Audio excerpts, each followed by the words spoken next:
Alert, alert. We have results in the state of New Jersey. We now have a race, folks. We have Mikie Sherill, the Democratic candidate, facing off against Ciattarelli, the Republican candidate. We just got primary results about 48 hours ago on Tuesday, June 10th, and it's now time to do a video. It's very exciting. It's our first, feels like the first real look at politics and elections since Donald Trump won the general back in 2024, November to be exact, just 7 short months ago. This is going to be an interesting video. We're going to break it all down, see what we think. I will say that if you like videos like this or want to watch more videos like this on the channel, first, comment, positive or negative, what you think about this video. Love hearing it, love interacting with you guys. Secondly, like the video, share it so others can see it, and consider subscribing. If you like elections, election history, breakdowns, and predictions, this is the channel for you. But let's get into this one. So why does this matter so much? Why are we looking into it? Why do we care? Just a governor's race, right? No, not really. This is kind of a good way to tell where the country is headed, and it's been historical for New Jersey to kind of predict itself, so to speak. So, little chart here I made. Since 1984, New Jersey, whatever the results have been in the general election, their governor's race has went the opposite all but 2 times. As you can see here, I marked not opposite in the last 41 years. Extremely interesting here. So as you can see, we had a double R. We then started our trend of up until 2020 of when a Republican wins the general election, New Jersey elects a Democratic mayor. When a Democrat wins the general election, New Jersey elects a Republican governor. I might have said mayor back then. I meant governor if I did say mayor. But as you can see, we have a trend here. We also can see that New Jersey has went Democrat most of the time, Republican here twice in a row. Then since 1992 has went very safely left-leaning. So if we were to predict, which is going to be very interesting, the 2025 governor's race in New Jersey, based on historical trends, it would look like Mikie Sherill is in line to win this year's race. Now, not a guarantee. Ciattarelli still has a fighting chance. Republicans, don't worry, don't get upset. Still has a fighting chance. It's just historically what we're looking at. To add to that historic context, the 2 times that this formula has been wrong, of the opposite, were when incumbents won. So I'm not exactly sure who this Republican governor is. If someone knows, they can comment it. But the incumbent was here. They must have been well-liked, must have been popular. They won in a second race in 1985 to break the trend. And Phil Murphy, of course, who was very popular, very prominent, well-known, opposed Trump kind of nationally. It was sort of a big deal. Was able to win as well here and break this cycle. But he was, again, very popular incumbent. This time, we do not have that. We have an open race, so to speak. That's why that primary was so interesting. We had 5 or 6 candidates on each side running for the governor's race, which is awesome. It was cool to break down. But let's start to get into some actual results, right? So if we look here, we're going to first start with the Democratic side. Mikie Sherill won it pretty convincingly by about 100,000 votes. Got 34% of the collection of that vote, and it was kind of close here with some of our other folks. All kind of right in the mix there, basically competing against each other. Sherill was pretty much the clear favorite, and this channel predicted that back about 3 weeks ago. We then transitioned to the Republican side. This one, it was very clear Jack Ciattarelli was going to win. We predicted this. A lot of it was because if you go back to 2021, Ciattarelli is a familiar face.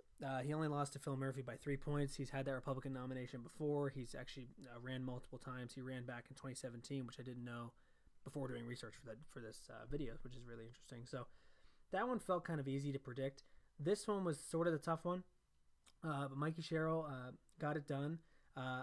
What's very interesting, and I love seeing this election and playing it out, is because we are in very different ends of the spectrum times. Like, we have folks that are supporting Trump no matter what on like, say, tariffs, and we have those that are really opposing that on tariffs.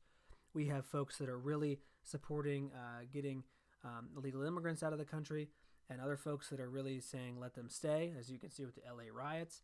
And so it's interesting to see where people's minds are, where people's heads are. Of course, like, what's happening in Los Angeles is a lot different than what's happening in New Jersey.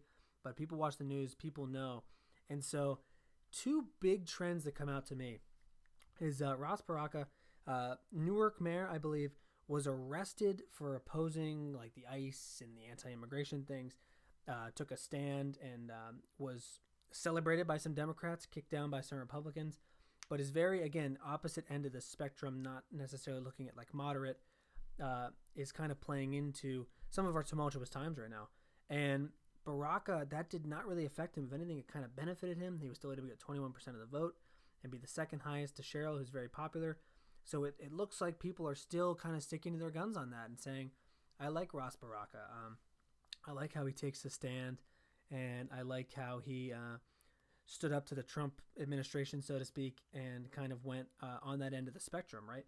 So it's interesting to see people might not be turning their back to those liberal ideas or policies. They might be actually doubling down and going towards them. So that's interesting to see in terms of trends of the country.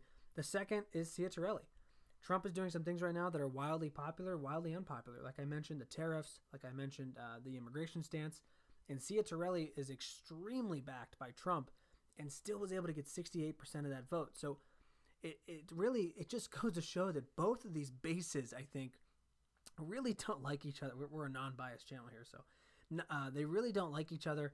They are on opposite ends of the spectrum, and it's super interesting to see. Like, if Spadilla, who didn't really get that like backed Trump support, would have ended up winning, then I think we go, oh, America's upset with Trump. America thinks what's going on in LA is bad and ridiculous. They think that Trump shouldn't be getting out immigrants.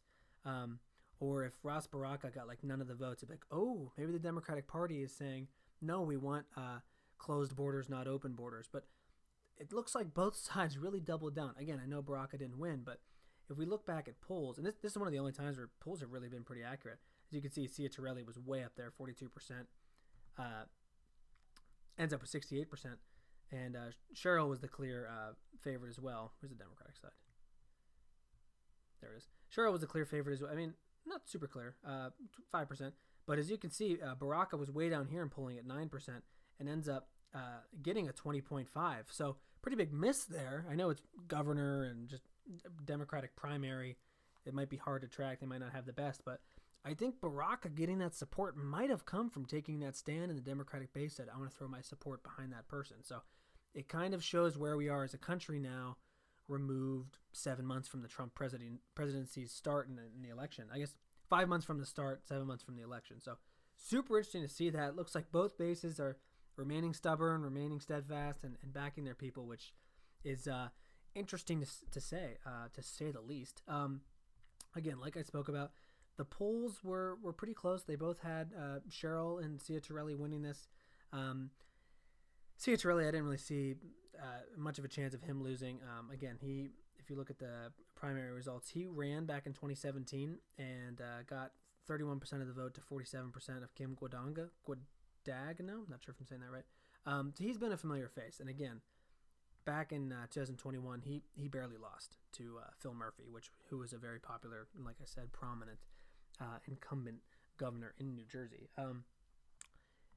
We could get some early predictions maybe out of the way, right? That'd be cool. Let's talk a little bit. Let's look back at previous elections, right? So 2025, again, a lot to be announced, to be determined. TBA. I don't know if I've ever really seen that written out. I think it means to be announced. I think it's interesting to look at the numbers. So Democratic primary, not much of a primary. As you can see, Murphy got 382,000 votes. I want to look at the Republican primary numbers back in 2021. Cool. So what jumps out to me right away is 167,000 votes for Ciattarelli and only 50% of the margin. This time around, he got 68%. I mean, it was clear this guy was winning. He also got 310,000 votes this time, whereas back then, 167,000. I mean, that's like a 100% increase? That's insane. Very big jump there for Ciattarelli. Another thing I'm noticing right off the bat, 339,000 total votes cast for the Republican primary, whereas compared to 2025, 457,475. A monster jump. Let me look at this. Almost all the votes cast last time, it's only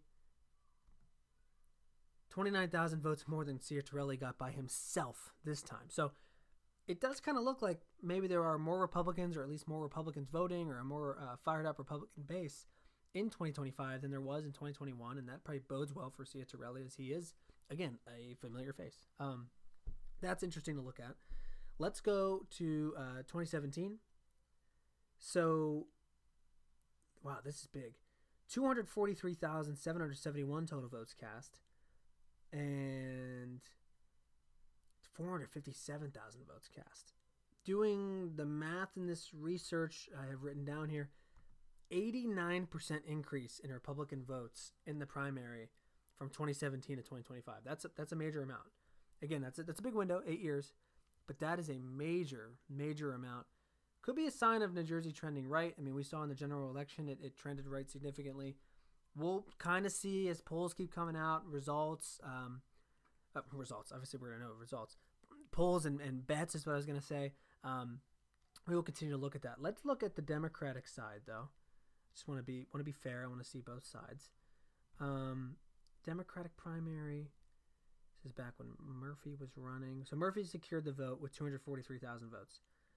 Interesting. He got less votes here than Ciattarelli got in 2025. Although it was much closer to the other guys with significant votes. 503,682 votes cast in 2017. So the increase for Democrats, 799,000, just about 60% increase. So the Republicans both have voted more. But it looks like the Republicans are getting more votes percent-wise. I mean, they're down, right? If this holds, if 799,000 Democrats vote and 457,000 Republicans vote, I mean, obviously Sherrill's gonna run away with this. But maybe New Jersey is trending to the right. This is a sign of something, a sign for 2026, a sign for 2028. This is super interesting to take a look at. The last thing that I want to talk to you about, the last thing I want to see. So when I did my video a couple weeks ago, we looked at this on Call Sheet, and as you can see, more money has been bet, 239,932. Not a ton. This number will probably get up to $1 million by the time November comes around, or, I mean, heck, even more. This was 85-18. 85% chance to 18% chance back when we looked a couple weeks ago. Since then, it has increased for Republicans kind of significantly to 23% versus 80% for the Democrats. And again, this is kind of where my head's at. If I can make my first prediction here. Again, we 1 for 1 on the primaries. 1 for 1 on the primaries. Be cool to get the governorship too. This will probably change. This will probably go back and forth. I'm guessing. Again, there's going to be so much time. They'll probably have at least one debate. I think Sherrill's probably going to win this. Again, I'm looking at historically when the country wins the general election, it typically goes, or Republicans win the general election. It typically goes New Jersey elects a Democratic governor. There's just something about that's just what New Jersey does. They seem to go the other way. They also are a pretty liberal state, as you can see. They've went Democrat very many times in a row. But just looking at this, it sounds like the Republicans have made ground in New Jersey, and that's obvious. We just talked about the 89% increase in votes in the Republican primary. I mean, we've seen the increase in the shift to the right in the general election in 2024 versus 2020. So Ciattarelli, again, it's hard to predict because, where am I? Can I get up to the top, please? He only lost to Phil Murphy by 3 points. And I think Phil Murphy is probably a stronger candidate if you ask Democrats than Mikie Sherill. I mean, I don't know. We're gonna get comfortable and get to know Mikie Sherill more, and I'm interested. I want to. I want to see what her strengths are as a candidate. Maybe she'll be stronger than Phil Murphy, but I am kind of highly skeptical that Phil Murphy as an incumbent is not as strong. And if the country has moved to the right a little bit, it could give Ciattarelli the advantage. My biggest prediction, and then I'll give my actual prediction. My first prediction that's subject to change is that this race is extremely close, and I mean, if I'm being honest, it might even be closer than this margin. It very well might be. It might be like 30 to 40,000 votes. It might be like 0.8%. I think it's going to be super tight. I think Ciattarelli coming back, he's a familiar face. Mikie Sherill, obviously popular within that Democratic Party in New Jersey, but I think it's going to be tight. I think it's going to be close. You have President Trump actually in office whenever this election is going to go down. He's a big fan of Ciattarelli. It's an interesting point I was thinking about making this video. By the time November 2021 rolls around, Joe Biden had been president for 10 months. And you get Biden's endorsement, and it's hard to overcome that. Trump being the president, that could benefit Ciattarelli. Especially, I mean, you think about Trump's exit with the January 6th, that upset a lot of people, Democrats and Republicans included, independents included. And then you fast forward to November 2021, really probably a lot of people had a bad taste in their mouth about Trump. He wasn't even president anymore. So that Trump endorsement, so to speak, in 2021, November 2021, is not as powerful as it is in November 2025 after he's been a president for 10 months. He was just re-elected a year before. So it's going to be interesting, folks. It's going to be really tight. Again, my prediction for right now is Sherill's probably going to win this race. I like to trust the betting markets. We'll see what polls have to say. I'm sure those will come out. It went down in live time. So maybe I shouldn't have said that. $8,000 got bet since we started talking about it, and it went down 24% to 78%. We will continue to monitor this. Maybe we'll start doing, I don't know, like a video a month on this election. I think it's going to be very interesting. Yeah, a video a month or so. We'll see who they pick as their running mates. It's going to be exciting. It's going to be interesting. Again, New Jersey is a state that matters, a state that we can get some trends from and get some insight for 2026, 2028, and beyond. That's going to wrap it up for this video. I'm super pumped. I was super excited to talk about this. Please comment, like, subscribe, anything to support the channel, anything to kind of get your voice out there in politics as well. I love interacting with all you guys in the comments. Have a great day, everybody, and thanks for watching.